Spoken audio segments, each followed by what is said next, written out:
Chapter 13, The Hidden Valley, Ranch, Salad Dressing. The impact of the heavy, furry body caught Taryn fully in the chest and sent him tumbling.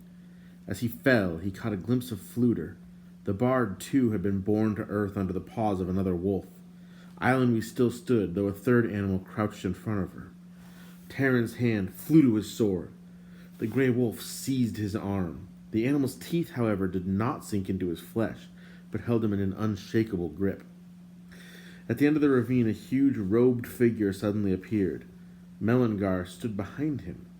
The man raised his arm and spoke a command. Immediately, the wolf holding Taryn relaxed his jaws and drew away, as obediently as a dog. The man strode toward Taryn, who scrambled to his feet. "You've saved our lives," Taryn began. "We're grateful." The man spoke again to the wolves, and the animals crowded around him, whining and wagging their tails. He was a strange-looking figure, broad and muscular, with the vigor of an ancient but sturdy tree. His white hair reached below his shoulders, and his beard hung to his waist. Around his forehead he wore a narrow band of gold, set with a single blue jewel. "From these creatures," he said in a deep voice that was stern but not unkind, "your lives were never in danger." But maybe I should do a George Takei. "But you must leave this place. It is not an abode for the race of men." "We were lost," Taryn said. "We've been following our horse." "Melangar." The man turned a pair of keen gray eyes on Taryn. Under his deep brow they sparkled like frost in a valley. "Melangar brought me 4 of you. I understand young Gurgi was alone. By all means, then, if you are friends of Melangar. It is Melangar, isn't it? She looks so much like her mother, and there are so many I cannot always keep track of the names." "I know who you are," cried Taryn. "You're Medwin." "Am I now?" The man answered with a smile that furrowed his face.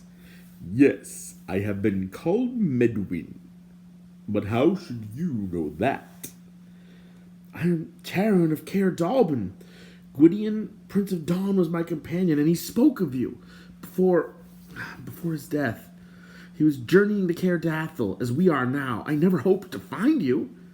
"You were quite right," Medwin answered. "You could not have found me. Only the animals know my valley. Melangar led you here. Taryn, you say, of Caer Dalbin?" He put an enormous hand to his forehead. "Let me see. Yes, there are visitors from Caer Dalbin, I am sure." Taryn's heart leaped. "Henwen!" he cried. Medwin gave him a puzzled glance. "Were you seeking her? Now that is curious. No, she is not here." "But I had thought—" "We will speak of Henwen later," said Medwin. "Your friend is badly injured, you know. Come, I shall do what I can for him." He motioned for them to follow. The wolves padded silently behind Taryn, Islandwe, and the bard. Where Melangar waited at the end of the ravine, Medwin lifted Gurgi from the saddle, as if the creature weighed no more than a squirrel. Gurgi lay quietly in Medwin's arms. The group descended a narrow footpath. Medwin strode ahead as slowly and powerfully as if a tree were walking. The old man's feet were bare, but the sharp stones and pebbles did not trouble him. The path turned abruptly, then turned again. Medwin passed through a cut in a bare shoulder of the cliff, and the next thing Taryn knew, they suddenly emerged into a green, sunlit valley. Mountains, seemingly impassable, rose on all sides. Here the air was gentler, without the tooth of the wind. The grass spread rich and tender before him. Set among tall hemlocks were low, white cottages, not unlike those of Caer Dalbin. At the sight of them, Taryn felt a pang of homesickness. Against the face of the slope behind the cottages, he saw what appeared at first to be rows of moss-covered tree trunks. As he looked, to his surprise, they seemed more like weather-worn ribs and timbers of a long ship. The earth covered them almost entirely. Grass and meadow flowers had sprung up to obliterate them further and make them part of the mountain itself. "I must say, the old fellow's well tucked away here," whispered Fluter. "I could never have found the path in. I doubt I could find the path out." Taryn nodded. The valley was the most beautiful he had ever seen. Cattle grazed peacefully in the meadow. Near the hemlocks, a small lake caught the sky and sparkled blue and white. The bright plumage of birds flashed among the trees. Even as he stepped across the lush green of the turf, Terran felt exhaustion drain from his aching body. "There's a fawn!" Eileen cried with delight. From behind the cottages, a speckled, long-legged fawn appeared, sniffed the air, then trotted quickly toward Medwin. The graceful creature paid no attention to the wolves, but frisked gaily to the old man's side. The animal drew shyly away from the strangers, but her curiosity got the better of her, and soon she was nuzzling Eilenry's hand. "I've never seen a fawn this close," said the girl. "Akron never had any pets. None of them would stay with her at any rate. I can't blame them at all. This one's lovely. It makes you feel all tingly, as if you were touching the wind." Medwin, motioning for them to wait, carried Gurgi into the largest of the cottages. The wolves sat on their haunches and watched the travelers through slanted eyes. Terran unsaddled Melangar, who began cropping the tender grass. Half a dozen chickens clucked and pecked around a neat white henhouse. The rooster raised his head to show a notched comb. "Those are Dalbin's chickens!" cried Terran. "They must be. There's the brown hen, the white. I'd know that comb anywhere." He hurried over and clucked at them. The chickens, more interested in eating, paid little attention. Medwin reappeared at the doorway. He carried an enormous wicker basket laden with jugs of milk, with cheese, honeycombs, and fruits that, in the lowlands, would not be in season for another month. "I shall look after your friend directly," he said. "Meanwhile, I thought you might enjoy—" "Oh, yes, so you found them, have you?" he said, noticing Terran with the chickens. "Those are my visitors from Caer Dallben. There should be a swarm of bees, too, somewhere about." "They flew away," Terran said, "the same day Henwen ran off." "Then I imagine they came straight here," Medwin said. "The chickens were petrified with fright. I could make no sense at all out of them. Oh, they settled down quickly enough. But of course by that time they had forgotten why they flew off in the first place. You know how chickens are, imagining the world coming to an end one moment, then pecking corn the next. They shall all fly back when they're ready, have no fear. Though it's unfortunate Dalben and Cole should be put out in the matter of eggs. Oh my."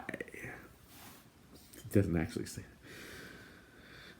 "I would ask you inside," Medwin continued, "but the disorder at the moment. There were bears at breakfast, and you can imagine the state of things.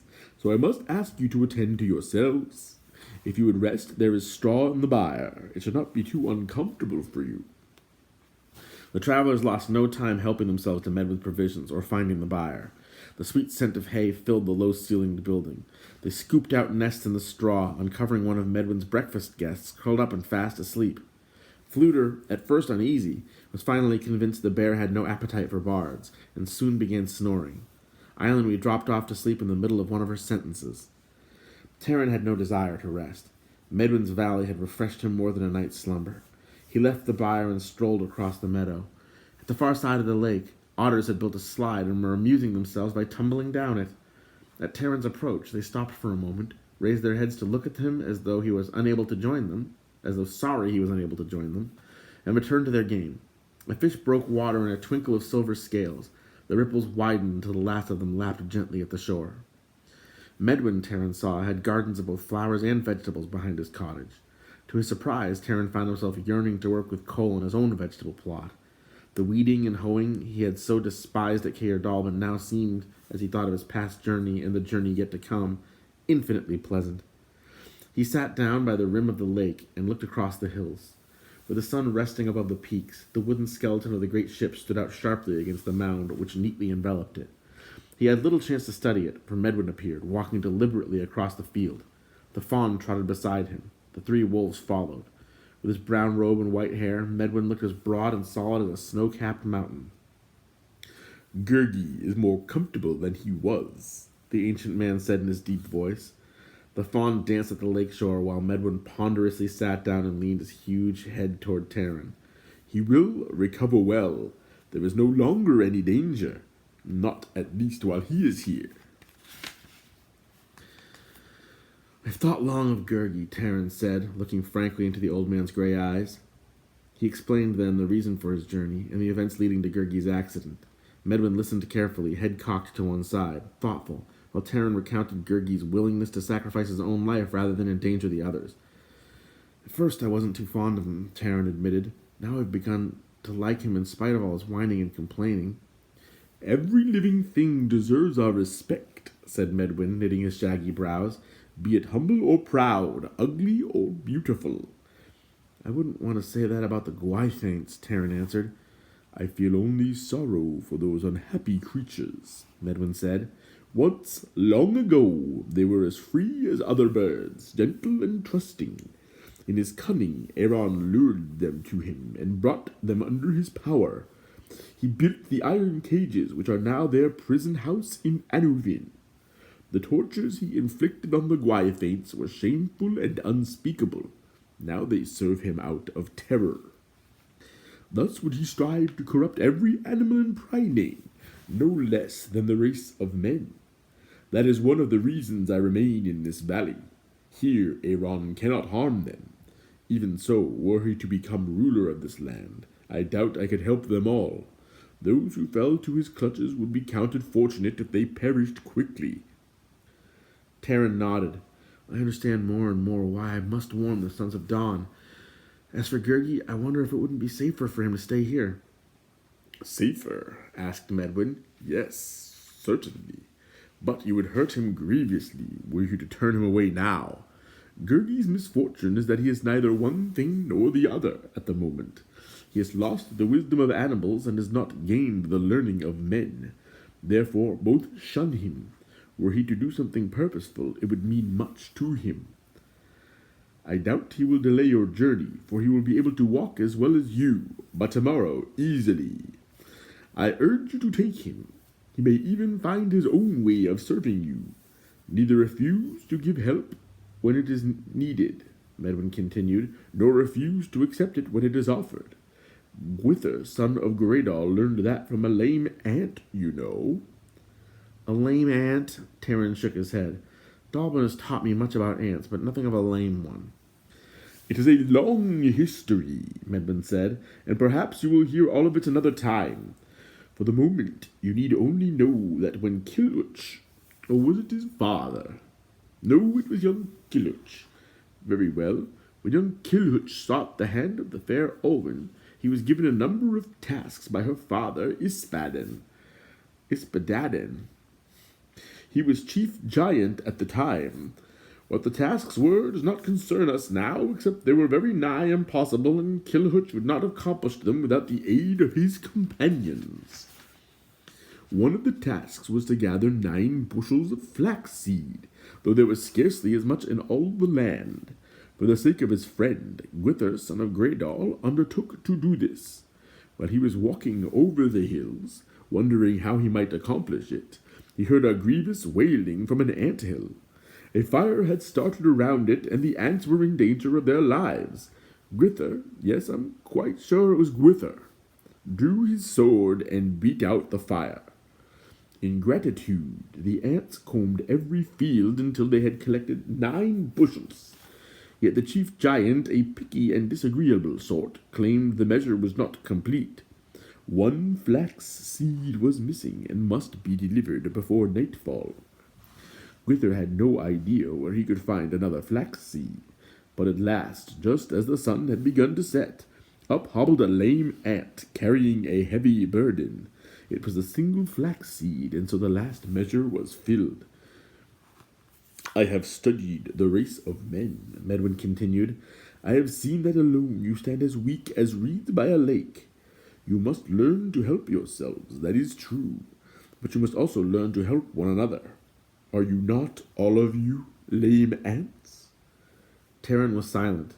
Medwin put his hand into the lake and stirred the water. After a moment, a venerable salmon rippled up. Medwin stroked the jaws of the huge fish. What place is this? Terran asked, finally, in a hushed voice. Are you indeed Medwin? You speak of the race of men as if you were not one of them. This is a place of peace, Medwin said, and therefore not suitable for men, at least not yet. Until it is, I hold this valley for creatures of the forests and the waters. In their mortal danger they come to me, if they have the strength to do so, and in their pain and grief. Do you not believe that animals know grief and fear and pain? The world of men is not an easy one for them. Dalban, said Terran, taught me that when the Black Waters flooded Prydain ages ago, Nevid Nav Nevion built a ship and carried with him 2 of every living creature. The waters drained away, the ship came to rest, no man knows where, but the animals who came safe again into the world remembered, and the young have never forgotten. And here, Terran said, pointing toward the hillside, I see a ship, far from water. Gwydion called you Medwin, but I asked. I am Medwin, answered the white-bearded man, for all that my name may concern you. That is not important now. My own concern is for Henwen. You have seen nothing of her, then? Medwin shook his head. What Lord Gwydion said is true. Of all places in Prydain, she would have come here first, especially if she sensed her life in danger. But there has been no sign, no rumor. Yet she would find her way sooner or later unless... Oh my. Terran felt a chill ripple at his heart. Unless she's been killed, he murmured. Do you think that has happened? I do not know, Medwin answered, though I fear it may be so.